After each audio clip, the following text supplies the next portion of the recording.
My name is David. I divorced at the age of 25 and took it as an opportunity to enroll in medical school, fulfilling my long-held dream of becoming a doctor. After completing my residency and working at a university hospital for about 2 years, I started my own practice last year, marking a new beginning in my life. I used to lack confidence. Despite growing up in a warm family, I became accustomed to suppressing my own desires to avoid causing any trouble for my parents, often yielding to others' wishes. My ex-wife, Jessica, was one of those people. David, let's go to Hawaii on our next day off. But we just went to Mexico. I don't have enough money. What? Not able to take your girlfriend to where she wants to go? What a loser. Well, if you could chip in a little.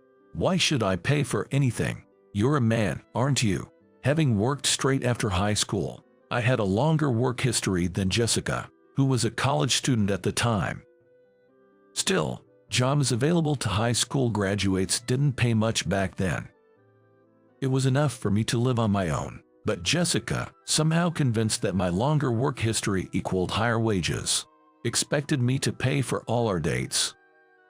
She was extravagant with money, insisting on trips during long vacations. She never spent any of her own money, always cunningly relying on mine. Yet, lacking confidence and feeling it was a miracle to have a girlfriend despite my low salary and high school education, I couldn't bring myself to leave Jessica. Jessica, on her part, had no intention of working after graduating from college, often saying, "You'll make me a stay-at-home wife, right?" So, I was pressured into registering our marriage. The wedding ended up being a grand affair. I had suggested a ceremony that suited our means, but she wouldn't listen, and we ended up having a lavish wedding funded by both her parents and mine. I would never allow such a thing now, but back then, I convinced myself that if Jessica was happy, that was all that mattered. The real nightmare began once we were married and living together. Jessica had insisted on handling our household finances and was adamant about holding onto my paycheck. However, she was shocked when she first saw my pay stub. Ever since then, I've been constantly berated for having a low salary. In addition to that, she drank alcohol and smoked cigarettes.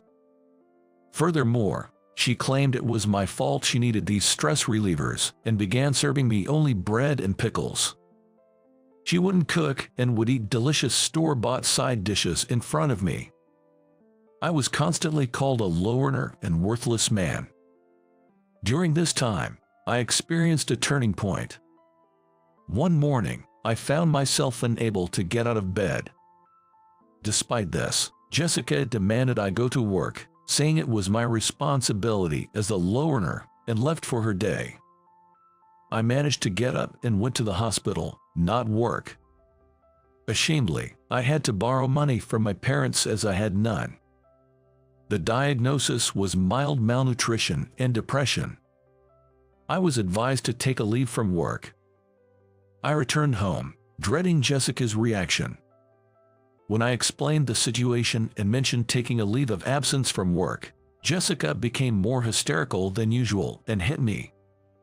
"You're such a useless man. How can you be so worthless? Not earning enough money and now getting sick. I want a divorce." All right. Honestly, I was relieved at the prospect of divorce and watched Jessica leave. Finally free, I took a month off as prescribed, but recovered from depression in just 2 weeks, realizing it was Jessica, not work, that had caused it. During the remaining 2 weeks, I thought about my future with a clear mind, likely due to resuming cooking for myself. With Jessica gone and the ability to manage my own finances, I started cooking for myself again, probably the reason for the improvement. As nutrition began circulating through my body again, I started to function better. Thinking about the future with a clear mind was enjoyable. That's when I made a decision. The decision was to pursue my childhood dream of attending medical school. Back then, I lacked the courage to chase that dream. Since I had no other aspirations besides becoming a doctor, I had declined going to university to avoid wasting money and started working, as per my parents' wishes. They were worried about me but respected my decision, always saying life can always be restarted. But after my marriage and divorce with Jessica, I learned firsthand the dangers of living a life centered around others and the importance of living by my own principles. For the first time, I seriously considered what kind of life I wanted to lead. I still wanted to become a doctor. Now, I felt I could do it. I had nothing to lose.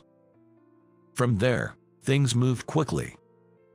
I humbly asked my parents if I could move back home until I graduated from medical school. Thankfully, they also agreed to help with tuition, and combining this with the savings I had hidden from Jessica, I managed to make it work. The next step was to pass the medical school entrance exam, so I spent a year holed up in my room at home, studying intensely. Having not studied seriously since high school, I initially struggled with finding the right study methods. Upon discussing this with my family, they suggested enrolling in a cram school, so I started with a summer intensive course. The plan was to continue for a year if it proved effective. It turned out to be a great decision. I clicked with the teacher, making studying more efficient, and I was able to grasp the key points I needed. My mock exam scores improved dramatically over the summer, and I decided to continue with this teacher for the year. I paid for the cram school fees myself. As autumn came and the February entrance exams approached, I intensified my study efforts. I studied intensively at the cram school 3 times a week. For the remaining 4 days, I dedicated myself to self-study at home. I did nothing else but study. Aside from meals, bathroom breaks, and baths, I was always at my desk. Then, on the day of the entrance exam, I was so nervous I must have gone to the bathroom at least 5 times that morning. Seeing me like this, my parents looked worried, but I headed to the exam venue with anti-diarrhea medicine as my talisman. At the venue, I saw younger students nervously reading their textbooks. Seeing them, I felt a bit more relaxed. They knew only this world. I had already experienced working, marriage, and divorce. Why should I, with all my experience, be nervous? I reminded myself of this. I reviewed until the last minute using the final review list I got from the cram school. And then, the exam ended. Not to boast, but I felt I did better than expected. With 3 weeks until the results, I enjoyed a brief break. On the day of the results, it was finally the announcement day. Though I told myself it was okay if I didn't pass this first attempt, I still wanted to succeed. Perhaps I felt rushed because I was a bit older. I was too scared to look at the notice board with the numbers. Clutching the paper with my exam number, I stood frozen on the spot. I talked to myself desperately. Even if I failed here, I could study for another year. It wouldn't be my first time studying, so I should be able to level up from last year. It's not like it's decided I can become a doctor. It's just delayed. My life is mine to decide, right? Even if I fail here, I'll keep moving on, right? As I had this internal conversation, the moment came. I lifted my face towards the notice board. There it was. I had passed. Incredibly, I passed the medical school entrance exam on my first try. I couldn't believe it. Tears overflowed right there and then. After enduring a hellish marriage, I had worked tirelessly to change myself. I had firsthand experienced that effort pays off. But this was no time to cry.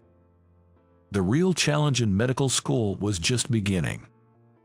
I had only reached the starting point of my future as a doctor. Yet, I was overjoyed. By centering my life around my own decisions, I learned to take responsibility for my actions.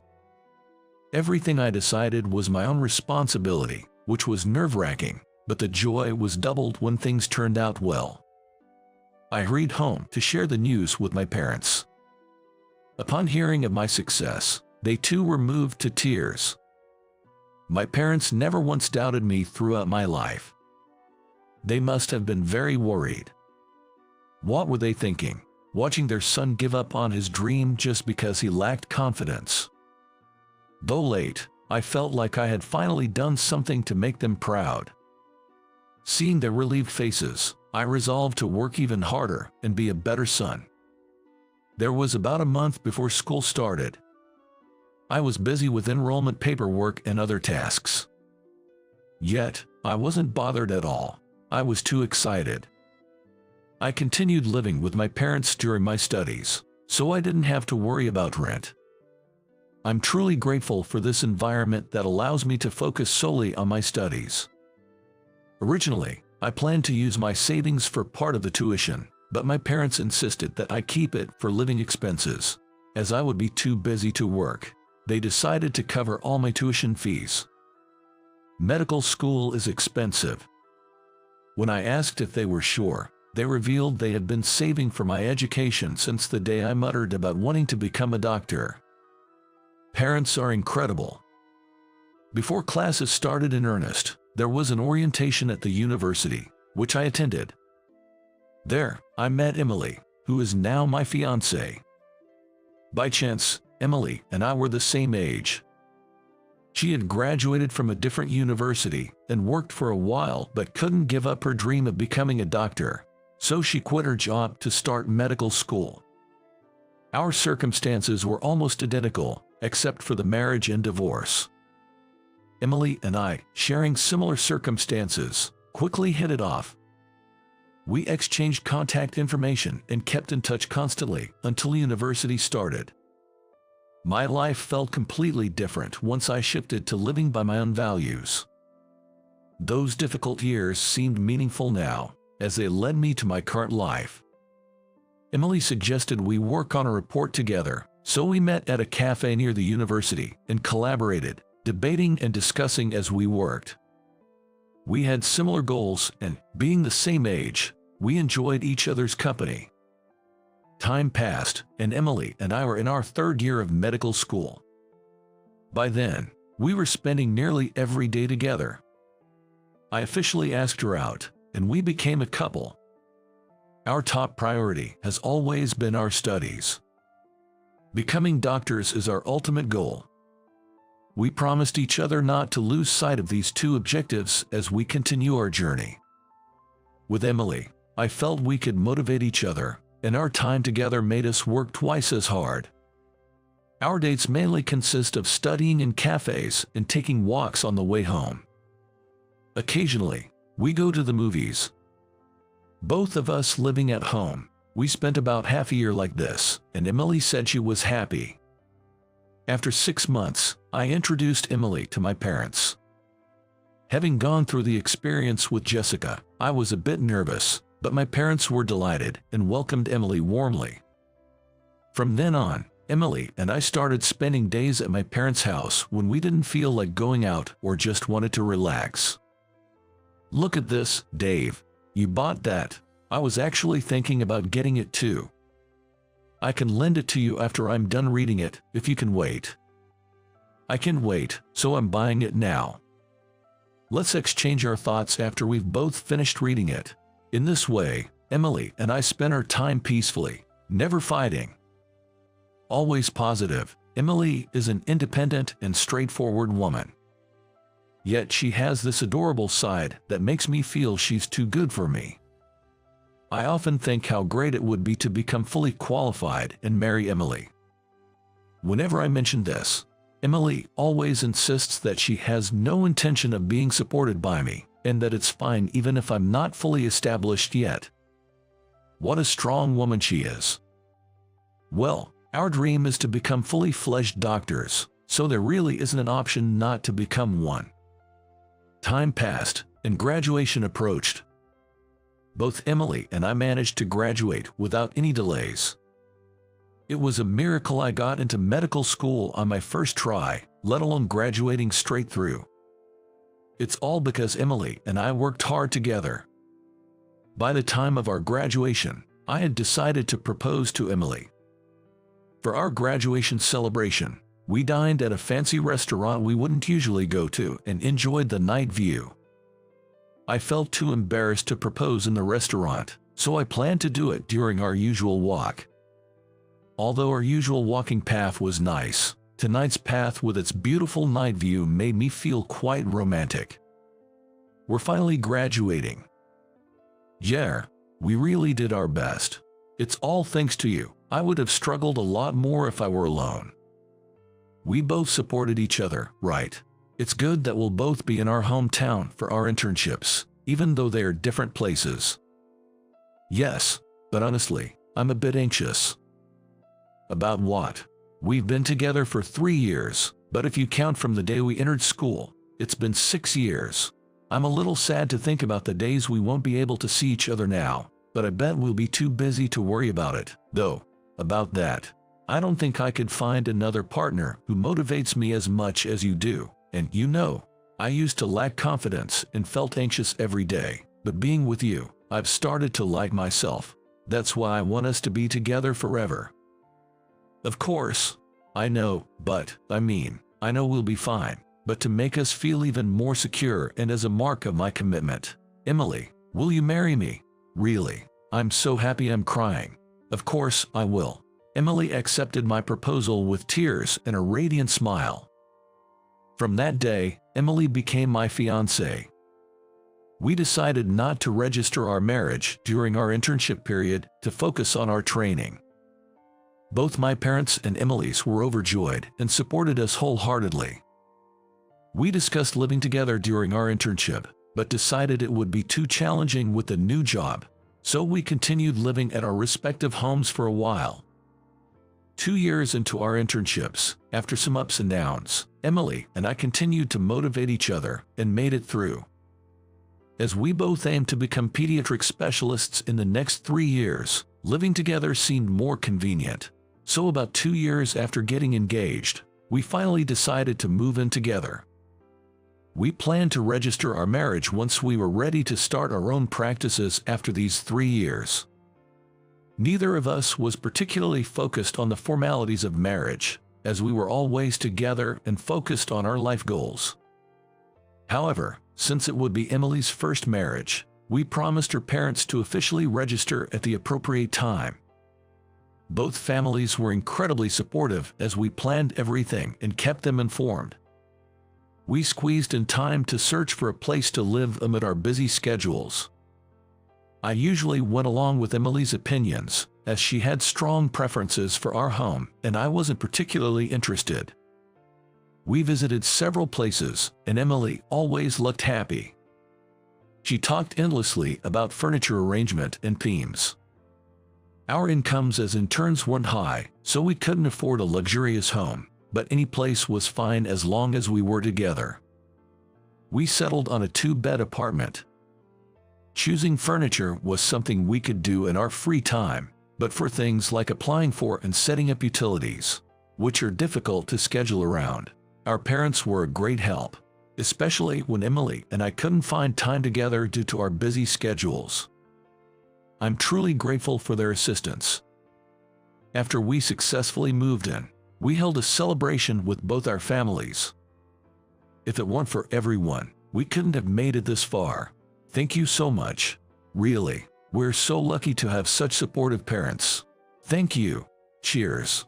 We took the next day off, so we spent that night enjoying a long, happy dinner, talking and laughing together. I never imagined such happy days would come to me, especially during the time I was with Jessica. Nutritional deficiency in this day and age, I wonder why I ever accepted being treated that way. After our parents left, Dave, I don't really like talking about the past, but what's up? Remember, you can ask me anything. I have told Emily everything about Jessica. This includes all the reasons for our divorce. I didn't want to portray Jessica as a villain, so I made sure to explain that my own lack of confidence was also part of the issue. Moreover, I acknowledged that there might be times when being with someone who is divorced like me could cause her anxiety. I had told her to feel free to ask me anything during such times. It's not that I'm anxious, but I just want you to know that I'll never let you suffer from nutritional deficiency. What? It's just, thinking of how wonderful you are makes me sad that you were treated that way. Emily, you're really funny and kind. With you, I'll never go back to being who I was before. Besides, now I'm confident enough to at least feed myself properly. I know, but I might not be able to express it well, but I want to take good care of you, Dave. Thank you. I'm definitely going to make you happy. And so, our first night living together was sweet and affirming, cementing my belief that Emily is indeed my lifelong partner. It was the first time a woman had ever said she would take care of me. Emily constantly surprises me in the best ways. Emily taught me that it's okay for a man to rely on someone else. She also showed me that it's okay for a man to cry. Furthermore, Emily taught me the importance of valuing each other equally. Years later, Emily and I successfully obtained our pediatric specialist licenses. We were working at a university hospital while planning to start our own practice. Around that time, I heard from a local friend that Jessica had remarried.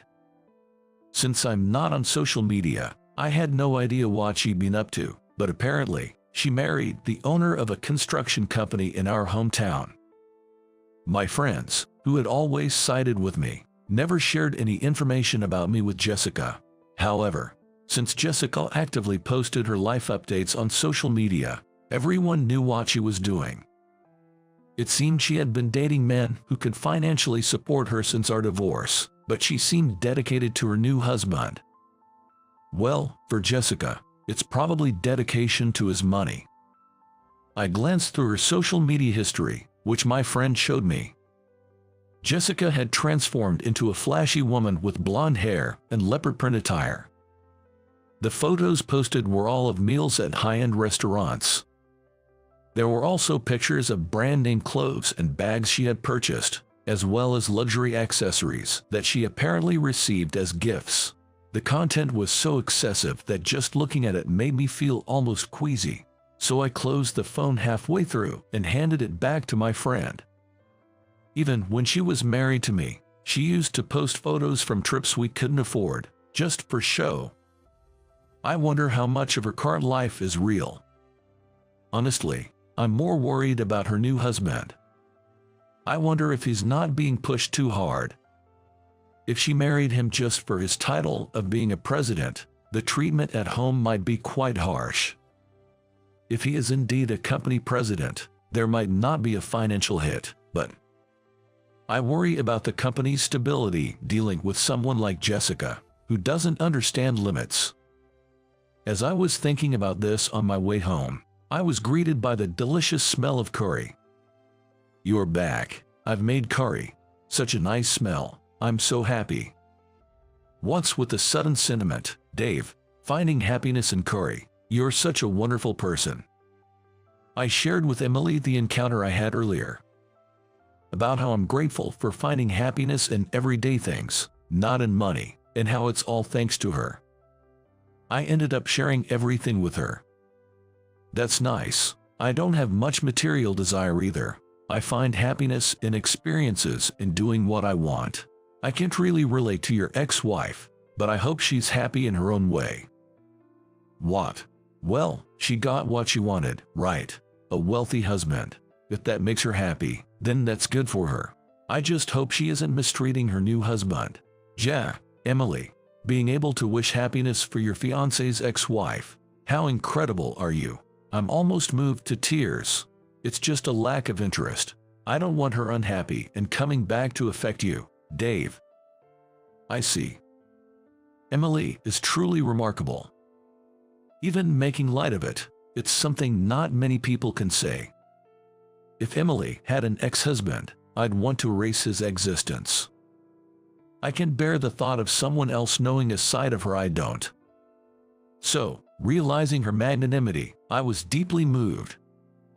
We decided to use our rare day off for a hot spring trip.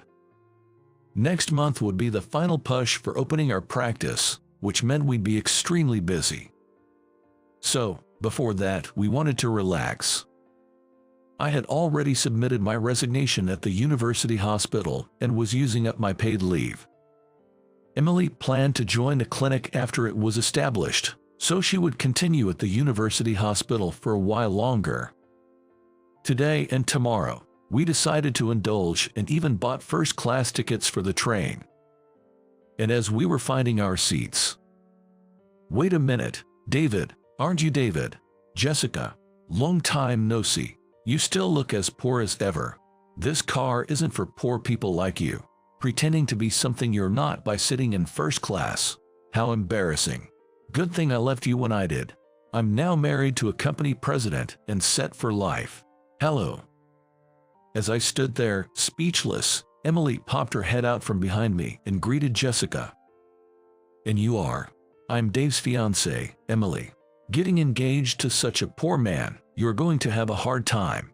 I was smart enough to escape in our early days. Thanks to that, I married a president and am set for life. You must be jealous."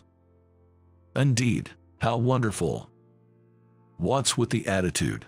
You're just another poor couple, aren't you? Don't be jealous." "Jessica, that's enough. Emily, let's go to our seats." Emily smiled politely at Jessica and followed me. I was impressed by her composure. Honestly, my knees were shaking. It's not so much fear of the current Jessica, but a flashback to the trauma of the past. Emily, noticing my cold sweat, was concerned about me. She kindly went and bought me a drink. We weren't too far from Jessica and her husband's seats, but far enough not to hear their conversation, which was a relief. As we were talking about looking forward to the hot springs. "Is there a doctor on board? Anyone?" We heard cries for a doctor in the train. Turning around, we saw an elderly person collapsed behind Jessica's seat, face pale. Emily and I rushed over immediately. "We're both doctors. What happened?" He ordered a drink and was already shaking a bit. As soon as I handed it to him, he collapsed. "Here, Dave, use this." "I see, it could be hypoglycemia. Do you have any Coke or chocolate?" "Wait, what kind of joke is this? David being a doctor? That's impossible. If you perform medical acts without qualification, that's a crime. Stay away. Just be quiet."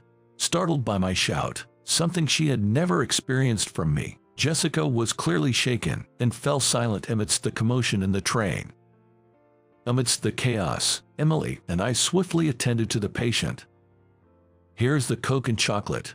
"Thank you. Dave, shall we try giving him some Coke first?" "Wait a second. Are you okay? Can you hear me?" There was a faint response. Without intravenous glucose on the train, it was crucial to get him to ingest a sugar-rich drink or food to avoid danger. "He's responding. Okay, look for a glucose meter in his bag." "Got it." "Sir, we're going to measure your blood glucose level now, okay? It will sting a bit." The symptoms clearly indicated hypoglycemia, but we measured his blood glucose level to be sure. We pricked his finger and set the blood on the meter. As expected, his blood glucose level was dangerously low. "Confirmed hypoglycemia. Emily, can you help him drink the Coke? I'll arrange for an ambulance at the next station." "Understood." As Emily helped him sip the Coke through a straw, the man's color visibly returned. By the time we reached the next station, he was able to converse. We had him taken in an ambulance to the hospital for a thorough checkup. "David, are you really a doctor?" "Yeah, I am." "But when you were married to me, you were just a nobody." "Maybe I was." Jessica, faced with my calm response, turned pale. She probably thought she had missed a golden opportunity. In her mind, being a doctor equated to being wealthy. Her attitude towards me hadn't changed. She still saw me as worthless. "When did you become a doctor? If I had known you had such intentions, I wouldn't have divorced you. I decided right after our divorce." I thought I had nothing to lose and decided to pursue my long-held dream. Thanks to that, I met Emily. I'm happy now. Why couldn't you have done that when we were married? If you were a doctor then, I could have had a better life. I don't live to make you comfortable. What? Isn't it obvious for a man to support a woman? What kind of adolescent fantasy are you spouting? And your fiancée? She must be after your money too. Actually, I'm a doctor too, so there's no need for me to rely on him financially. What? Then you don't need David. Break up with him. Why should we? I'm happy with her. Come back to me, David. You'll have someone to provide for. That's more motivating, right? Do you even know what you're saying? Hello, you do realize that I'm here too. You be quiet. They are doctors. They earn way more than you, right, David? Leave her and be with me instead, please. That's impossible. Incredibly, upon learning that I had become a doctor, Jessica suggested getting back together with me. And she did this right in front of her husband. Her husband was left speechless. Of course, it was shocking to encounter someone so blatantly disrespectful. Jessica, right? I won't be leaving Dave, even if he doesn't earn a penny. You're only saying that because David is a doctor now. If he were actually poor, you'd run away in an instant. That's not true. We met right after I entered university, after my divorce with you. I had no money then and was living at my parents' house. When we started dating, I was still a student with no guarantee of becoming a doctor. Yet, Emily found happiness in the small things of everyday life and chose to be with me. In my opinion, Dave was admirable, working hard and staying focused during tough times. I was attracted to his personality, not his potential future. What man does it equate to money? It's all about how much a man can provide to a woman, right? Love doesn't matter. I can't take this anymore. I'm leaving. Wait, Michael, where are you going? We haven't even reached our destination. I'm going to my parents' house today. I'll have my lawyer send you the divorce papers. Wait, what are you talking about? You wanted to get back with your ex-husband, right? I'd rather be with someone who sees me as a person. I've been patient, but I'm done. Goodbye. Michael, wait. How can you leave a woman alone like this? David, you saw that, right? He's worthless. I had to be with someone like that. Protect me. I understand him, though. Being treated as less than human is harder than you think. If a man keeps providing, I'll treat him properly. That mindset. You don't know the effort it takes to earn money. You probably just spend it without thinking. Even a president like him bears a heavy responsibility. Your lack of gratitude is appalling. And just so you know, Dave didn't become a doctor for money. That's impossible. No doctor would do that. Well, that doctor is right here. I'm content as long as I can live. Emily feels the same. Being happy together is what matters most. Something you'll probably never understand. Dave, our station. Goodbye, Jessica. I doubt we'll ever meet again. Wait, what am I supposed to do alone? Leaving Jessica yelling in the train. Emily and I got off at our station. Sorry for showing you that mess. Dave, you were so cool, and I take back what I said. Take back what? She won't be happy. Right. That was the end of the topic about Jessica. Emily and I changed the topic and returned to our usual selves, looking forward to our wonderful hot spring trip. On the way to the hotel, I was honestly overwhelmed with shock, unable to believe my past self. How did I ever get caught up with such a woman? It was clear, a woman who blatantly says men are only for money. Every time her image crossed my mind, I looked at Emily's smile and felt happy again. When we arrived at the hotel, we fully enjoyed the hot springs and delicious food. Afterward, I heard Jessica begged her husband not to divorce her. But of course, he said no. After divorcing me, she was still young and had men flocking around her, but as she approached her late 30s, no one wanted to be with someone who only cared about money. She refused to change her ways. Somehow, she got my number and started calling me, still asking for financial support. At first, I answered as I didn't recognize the number, but it was just her usual demands. She even suggested I give her an allowance without marrying her, which was utterly absurd. I immediately blocked her number. She had chased away all her friends with her behavior, leaving her completely isolated. Even her parents were outraged when they learned the whole story and cut ties with her completely. No one knows where she ended up after losing all her options. Meanwhile, Emily and I got married the following month. We had a small, intimate ceremony at a church, celebrated by our families. Emily looked so beautiful in her wedding dress, I cried, but that's just between us. For our honeymoon, we went to Massachusetts for a week to enjoy delicious seafood, as she preferred domestic travel. She's always been modest and warm-hearted. After returning, we started preparing for the opening of our clinic. While Emily was still working at the university hospital, I mostly handled the preparations for our clinic on my own, and it turned out to be more challenging than I had anticipated. However, with Emily's advice, we successfully opened a clinic. We made a great start aiming to become a community-oriented pediatric clinic. We had already arranged a partnership with the university hospital where Emily and I used to work, so we could refer patients we couldn't handle to them. Thanks to this, we quickly gained the community's trust, and in just 6 months, our clinic became the go-to place for pediatric care. Once the clinic was stable, Emily resigned from the university hospital to work with me. A clinic run by a pair of married doctors was quite rare, attracting attention and even getting featured in the local newspaper. Emily was exceptionally skilled in handling children, impressing even me, a fellow pediatrician. But Emily didn't want to stop there. Next, Emily plans to obtain a qualification as a child psychologist.